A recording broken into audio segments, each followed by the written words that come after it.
Hello, everyone. Welcome to Feedstuffs 365. I'm Sarah Muirhead. Mastitis caused by gram-negative bacteria can be elusive and cause troubles down the line. It can lead to aggressive treatment, spread of mastitis pathogens, and a delayed return to the milking parlor. Joining us today to talk about mastitis in dairy cows and its management is Dr. Rodrigo Pedraza, Managing Director with Zoetis. Welcome. Glad you can be here with us today. Thank you very much, Sarah. I'm very happy to be here. For those of you that are tuning in, we thank you for your time as well. If you have any questions, feel free to post those in the chat area to the right of your screen. If you're joining us from social media, simply post your questions in those channels. So let's talk mastitis. What threat does gram-negative mastitis pose for cow health and productivity? What should producers know?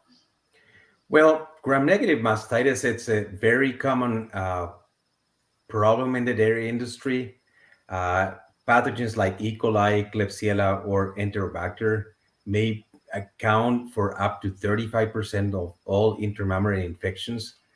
And one of the biggest problems is that gram-negative mastitis may turn into a severe case very easily, which will obviously need a more aggressive therapy and will delay the return of that particular cow to the milking stream.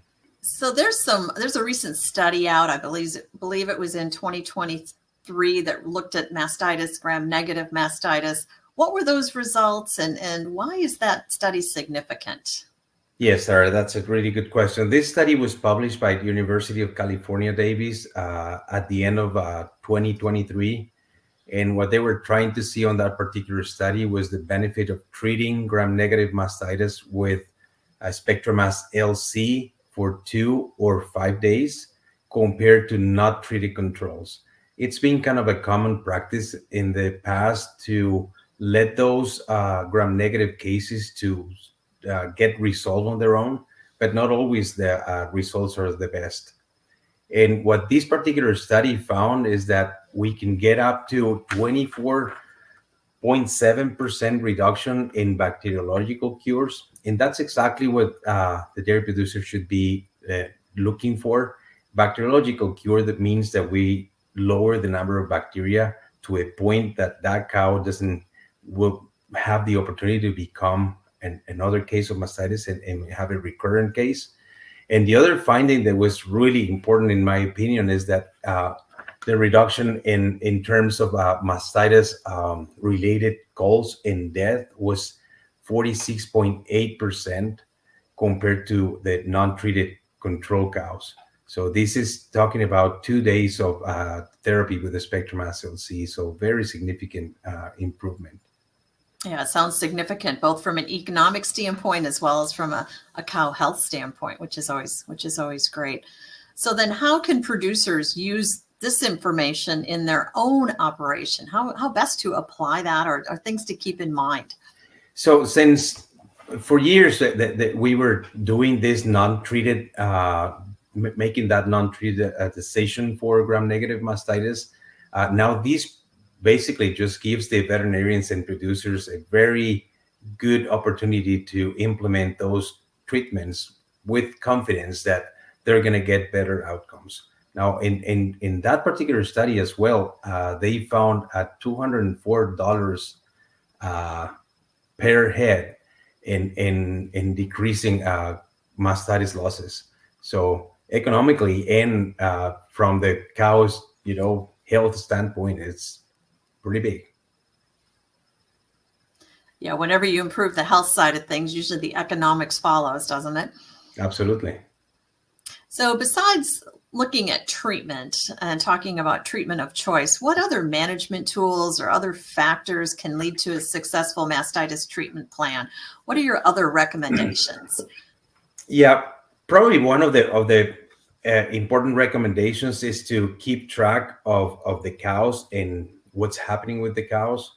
So to give you an example, mastitis cultures, culturing every clinical case, it will give the opportunity to have a very important profile of what pathogens are affecting that particular dairy. So that way the veterinarian and the producer can decide which products and for how long they want to treat. Now, other options are keeping, the cow records as clean as possible, entering everything that happens to a cow, so you can really analyze if the treatment is successful or not. Sometimes we base our successes on what the people believe, but we truly need to pay attention to the data and decide, okay, we made this decision on treating mastitis with tube X or Y, and we need to know if that particular decision was right or not. And in order to get to that point, we need to keep all of those records absolutely clean and available. Some dairies, for example, are doing right now on-farm culturing to make treatment decisions.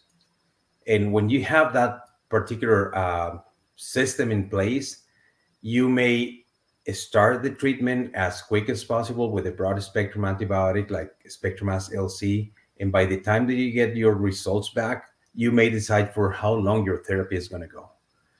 Now, that's the beauty of having a flexible label on a product like a Spectrum-As LC.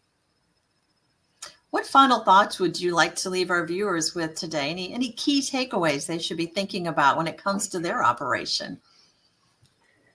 I think probably one of the biggest things is that what most producers should try to accomplish is bacteriological cures.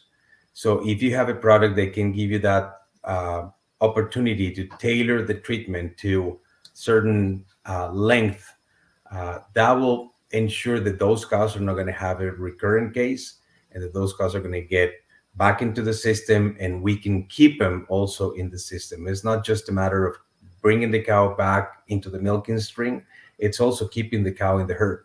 That's probably one of the most important factors.